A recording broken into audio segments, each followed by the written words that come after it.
You have to go to La Push. Point blank period, not optional, guys. I'm telling you right now, you have to go to La Push.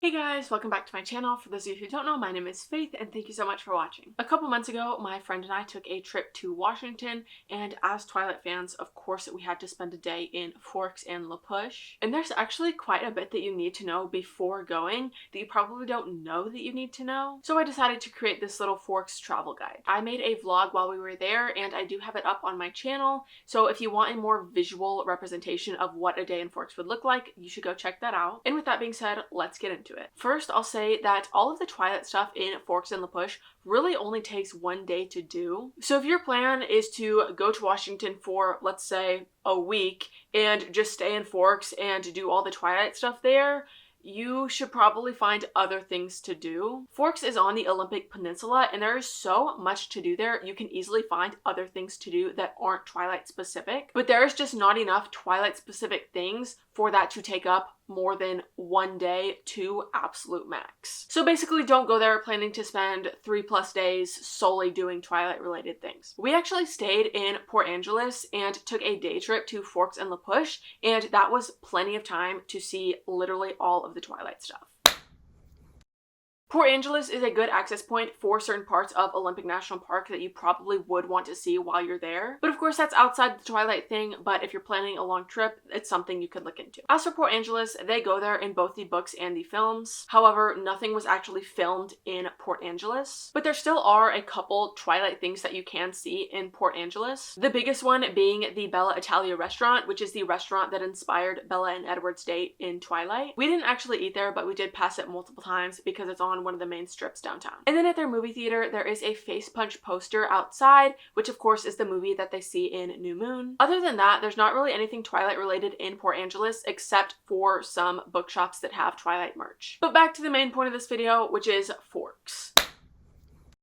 The very first thing I would recommend doing is stopping at the Forks sign. There's actually two Forks signs, one on the north side of town and one on the south side of town. They look the exact same, so there's really no need to go to both. They're both off of Highway 101, which is the only way in and out of town, to my knowledge, unless there's some random side road. But unless you live there, you probably wouldn't be on that random side road. So when you go into town, you will see the Fork sign right off the road. I would recommend just getting this out of the way right off the bat. We came in from the north side, so that is the sign that we were at. When we got there, there was only one group of people there taking their pictures. And after a minute or two, they were done taking pictures and went back to their car, and then we got out and started taking pictures. And we were only taking pictures for a couple of minutes, and by the time we were done, there were probably 8 cars there. So be kind of strategic about how you park because you might get blocked in because the people before us didn't actually leave. They just sat in their car doing I don't know what, and they ended up having like 3 or 4 people block them in. Just something to be aware of. But after the Fork sign, the very next thing you're going to want to do is go to the Chamber of Commerce. This is on the south side of town, so if you took a picture with the south sign, you can pretty much see it from the sign. But if you're coming from the north side, it is all the way across town, but it is a very small town. It takes like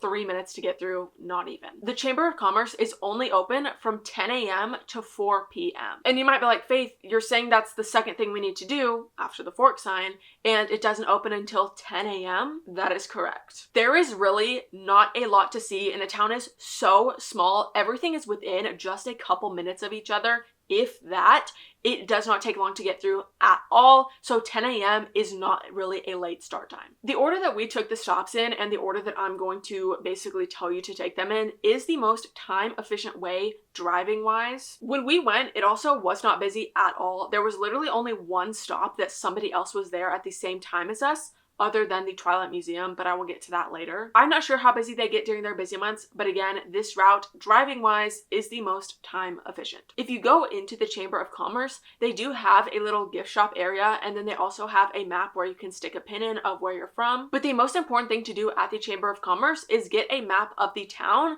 and it will point out every single Twilight thing to do in town. She gave us a very detailed description of what to do. That being said, when we went, it wasn't busy at all. We were literally literally the only people there. So in busier months, there is a possibility that they give you less of a detailed description and kind of just give it to you. That being said, the map itself is very detailed, so even if they don't walk you through it, you shouldn't have a hard time figuring out where to go at all. And the map is free, by the way. You don't have to pay for it or anything. And also, the map is available online, so if you don't want to wait until 10 a.m., you don't have to. However, I would recommend going to the Chamber of Commerce first no matter what, because Bella's truck from the books and Bella's truck from the films are both at the Chamber of Commerce building. So if you're going there for Twilight, that's probably something you're going to want to see. It is also incredibly important to note, Twilight was not filmed in Forks at all. So while they do have props and costumes from the movies, there are no actual filming locations in Forks. So most of the stuff that you go around and see in Forks is what inspired Stephenie Meyer for the books. I'm sure a lot of you knew that, especially if you're planning a trip to Forks, but for those of you who didn't, I do think that's important to point out. After going to the Chamber of Commerce and seeing Bella's trucks, the next stop you're going to want to make would be to the Travel Center to see Charlie's cruiser. There's really nothing to do here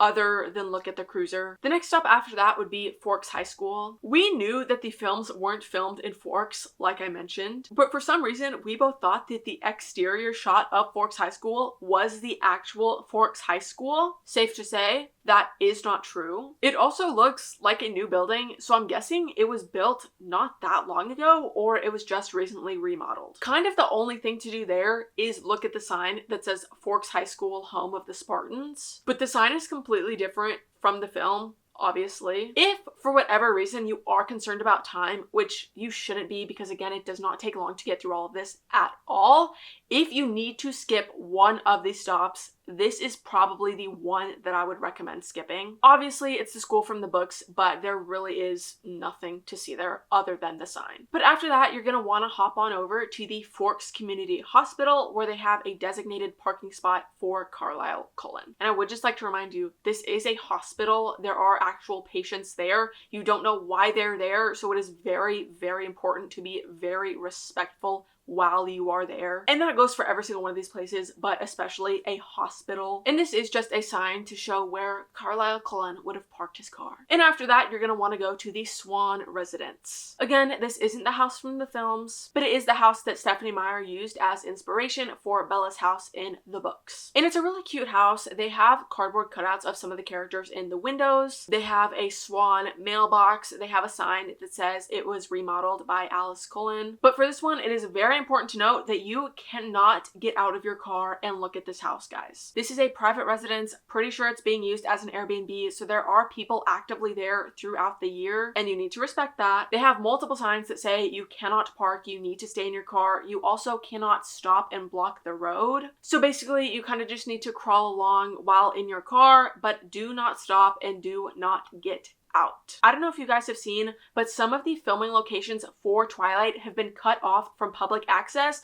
because people go there and disrespect it. Don't let that happen at this house, guys. Be respectful of the property. And next is the Forks Police Department, and I will be honest, we didn't go into this one. At the Chamber of Commerce, the person working there told us that they had a new Charlie Swan display. We thought she said that it was in the travel center. It was not. And then when it wasn't there, we thought that it was in the police station. However, because we were unsure and we don't want to just wander into a police station looking around like idiots if it wasn't there, we decided to just not go and see that. It's also a new display, so if you went to Forks a while ago, you probably did not get to see that. But looking back, I do think it's in the police department. If you stop by the Chamber of Commerce, they will definitely tell you where it is. Just be sure to remember what they tell you. So it is there somewhere if you want to see that. But since we didn't go in there, our next stop after Bella's house was the Cullen's house. Again, this isn't the house that was used in the films. This is the house she used as inspiration when writing their house in the books. Just like the Swan house, this one is a bed and breakfast, so you cannot go in. However, for this one, you can park and get out of your car and take pictures. You pull in, it's a circle drive, and there are parking spaces to the left, specifically reserved for Twilight fans. You aren't supposed to cross the tree line. You do need to stay on the driveway,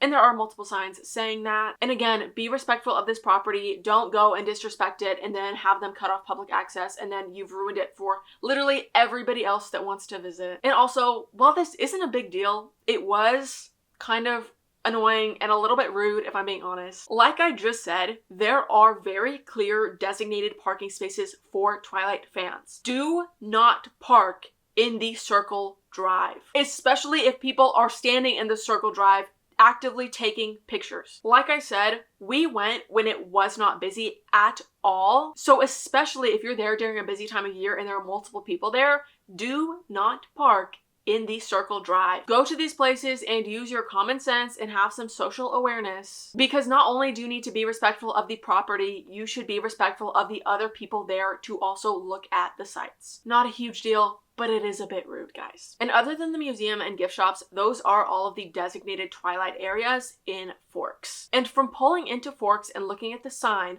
all the way to the Cullens house at the end, that took us 1 hour. And we spent a pretty decent chunk of time at each place. So when I say you don't need multiple days in Forks, I mean it. But the day is far from over because there is still La Push, the Twilight Museum, and of course, shopping for merch. At the time I'm filming this, the Twilight Museum is only open 2 days a week. They're open on Fridays from 1 p.m. to 4 p.m. and they're open Saturdays from 12 p.m. to 4 p.m. That is it. However, when we went on a Friday and they were only open from 2 to 4. Also, in case I forgot to mention, the museum is completely free. You don't have to pay literally anything. The lady at the Chamber of Commerce told us that spots fill up fast, so we need to get there 30 minutes early, aka she told us to be there at 1:30. So when we finished the Cullen house, it was only 10:50, so we had about 1 hour and 40 minutes to kill. We were feeling a bit peckish, so we decided to go on over to Sully's Drive-In Diner, and it was really good, and I definitely would recommend going there. It is just a burger joint, but again, it was good, and it is a locally owned business. And after that, we still had some time to kill before 12:30, so we decided to go on to some gift shops. We went to Native to Twilight, which is the main gift store that you probably see people talk about. And then we also went to Sasquatch the Legend, which is right next door, and they also had a ton of Twilight stuff. Also at Native to Twilight, they do have costumes and props. I don't know if they're real or replicas, but that is just something to check out while you're there. And then they also have a ton of old merch, like I'm talking merch from when the movies came out, and that was really cool to see. And most of it, I do believe, was on sale. So if you want old merch, there you go. By the time we were done at Sasquatch the Legends, it was a couple minutes before 1:30, so we decided to head on over to the Twilight Museum. Important to note, the museum is literally right across the street from the Native to Twilight gift store, and the street parking does have a time limit, and we had a misunderstanding about what the museum was, so we kind of drove around for a couple minutes looking for a better place to park. By the time we got to the museum, it was maybe 1:35, so keep in mind, we got there 5 minutes after they started taking reservations for the day, and we also got there 25 minutes before they opened. We both had a misunderstanding of what the museum was. We thought it was kind of like you line up and then they let people in until it's at capacity, and then as people are leaving, they let more people in. However, that is not what it is. There are 15-minute time slots, so 2, 2:15, 2:30, 2:45, and so on. And I don't remember the exact number, but I think they let 10 people in during each time slot. And when we got there, again, less than 5 minutes after they started taking reservations, the earliest we could get in was 3 o'clock. So if you want to go into the museum, you need to get there 30 minutes before they open, because again, in less than 5 minutes, they had already filled up half of their time slots for the day. You also need to be there 15 minutes before your time slot, so even though we couldn't get in until 3, we did need to be there to line up at 2:45. The museum is 100% something that I would recommend going to if you are in Forks. Again, it is only open for those couple hours on Friday and Saturday. But in the museum, they have a ton of costumes from the films, including Bella's green bowling shirt from the first movie, the dress that Bella turns into a vampire in, and the bloody wedding dress and suit from Breaking Dawn Part 1, and literally so much more. They also have a ton of props like the Romeo and Juliet book, some shredded jeans, a wolf stand-in, benches from Breaking Dawn, and of course, Chuck Esme. The real Chuck Esme. What a sight to see that was, guys. However, we were there at a little after 1:30 and we didn't have to be there until 2:45, so again, we had a little over an hour to kill. So we decided to go on over to La Push to see the treaty line so that we wouldn't have to see it after and that we would have more time at the beaches before dark. The treaty sign is about 15 minutes outside of Forks. You leave from the north side of Forks, take a left at La Push Road, which is right outside of Forks, and you drive on that road for 10 to 15 minutes, and the treaty sign is on the right side of the road. road, you can't miss it. So go to the treaty sign, take some pictures, and right by the treaty sign is a diner. They have some Twilight themed items on the menu, and they also have milkshakes. We only got the milkshakes and they were really good, so I would definitely recommend going to this diner. And again, it is a locally owned diner, so if you want to support local businesses, that's just another reason to go there. And we just chilled there for probably 20 minutes before heading back to Forks. So we get in line for our time slot at the museum. The museum is only one room, and honestly, it is a very tiny room. However, you only get 15 minutes in this room. And when you walk in and see the size of the room, you probably will think that 15 minutes is a lot. We didn't even make it one full circle around that room, you guys. That being said, there was a family in our time slot who was running late, and for some reason, they had us wait on them. So our time got cut 3 to 5 minutes because we were waiting on these people. And 3 to 5 minutes doesn't seem like a lot, but when your time already was only 15 minutes, now you're only getting 10 to 12 minutes, it kind of is a lot. And I say that to say, make sure you're on time, because you're not just gonna screw yourself over, you're kind of screwing over everybody in your group. But also, we were told that we need to be there on time because they wouldn't wait, so I really don't know why they made us wait for these people. I don't know, but just be on time, please. But like I said, the museum is a bunch of costumes and props from the films, and of course, Chuck Esme. So it's definitely worth seeing if you can. So basically, I would recommend going to Forks on a Friday or Saturday so that you can get the chance to go and see all of that. And after the museum, assuming you've done all your gift shopping and seen everything I've mentioned in this video, that is it for Forks. But we aren't done, because of course there is La Push, baby. You have to go to La Push. Point blank period, not optional, guys. I'm telling you right now, you have to go to La Push. I don't care if you hate Twilight, you think Twilight is the worst thing that's ever existed. You're wrong, by the way. But you need to go to La Push. It is absolutely breathtaking. Even if you're not going to this part of Washington for a day in Forks for Twilight, you need to go to La Push. And I'm gonna say that again so it can really just ingrain in your brain. Go to La Push. But of course, we are talking about La Push in the context of Twilight, so I'm going to walk you through that. The first place you're going to want to go is First Beach. And to get to First Beach, you actually do need a parking permit. But don't worry, to access First Beach, you have to go through this gas station parking lot, and you just get that parking permit at that gas station. After you get the parking permit, you can go ahead and drive on down to the beach. And before I say anything else, I need to say, if you are going to any of these beaches in La Push, you need appropriate shoes. Like, you need good hiking shoes and bonus points if they're waterproof. For all of these beaches, you will be climbing over driftwood to access them. First Beach is definitely the least challenging. I actually think that you didn't need to climb over driftwood, but there's definitely driftwood there. But the other beaches I mentioned, 100% you need good shoes for. And just like Forks, nothing was actually filmed at First Beach, but it is what inspired Stephanie's writing in the books. First Beach was just stunning, and there's not really much to see in regards of, oh, this is the log that they sat at, oh, this is this, but it is definitely worth going there. That being said, actually, if you look out past the coastline, there's this island. And this island is native land. You are not allowed on it if you are not native. We're like 99% sure that that island that has a very large cliffside is the one that Bella jumps off of in New Moon. Again, this is sacred native land. White people are not allowed there.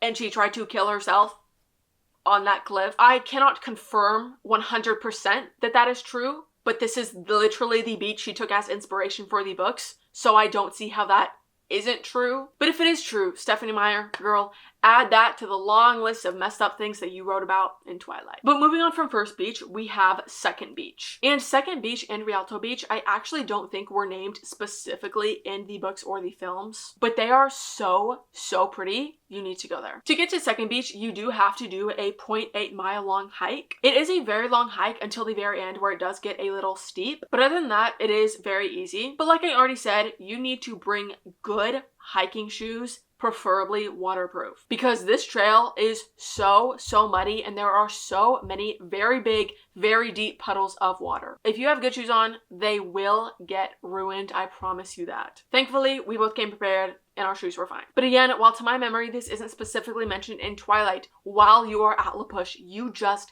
have to go to Second Beach. It is so unbelievably breathtaking. I seriously cannot get over it. We went to so many beautiful places in Olympic National Park. This is easily a top 2, if not #1 view of the entire trip. Me and my friend actually ended up sitting here on a driftwood log and listening to Possibility from New Moon. Words cannot describe how hard that hit. Literally an 11 out of 10 moment. If you go to Second Beach, which you need to, you have to sit on a driftwood log and listen to Possibility. But after Second Beach, we headed on over to Rialto Beach. And of the 3 beaches, this is the most climbing you have to do through driftwood logs. So again, bring good shoes and be very careful. Like Second Beach, it's not mentioned by name in Twilight, but while you're there, you need to stop here. And I'm not sure if this is a common thing there, but when we were there, it was so insanely windy. We both got really bad wind shear, so just be aware of that. But after Rialto Beach, that should conclude your Twilight day in Forks and La Push. I hope that this video was helpful, especially regarding the museum, because we both did research before going and neither one of us were really aware of that. And again, if you want a more visual representation of what the day would look like, go check out my Forks vlog. I definitely want to go back. We went 2 months ago and I think about it like every single day. Even if you're not a Twilight fan or you're going with people who aren't Twilight fans, again, La Push is so beautiful, they will still enjoy a day there. But with that, that is all that I have for you guys today. Be sure to like and subscribe and follow my Instagram and my TikTok, which are in the description below for more bookish content. I hope you guys have a fantastic day.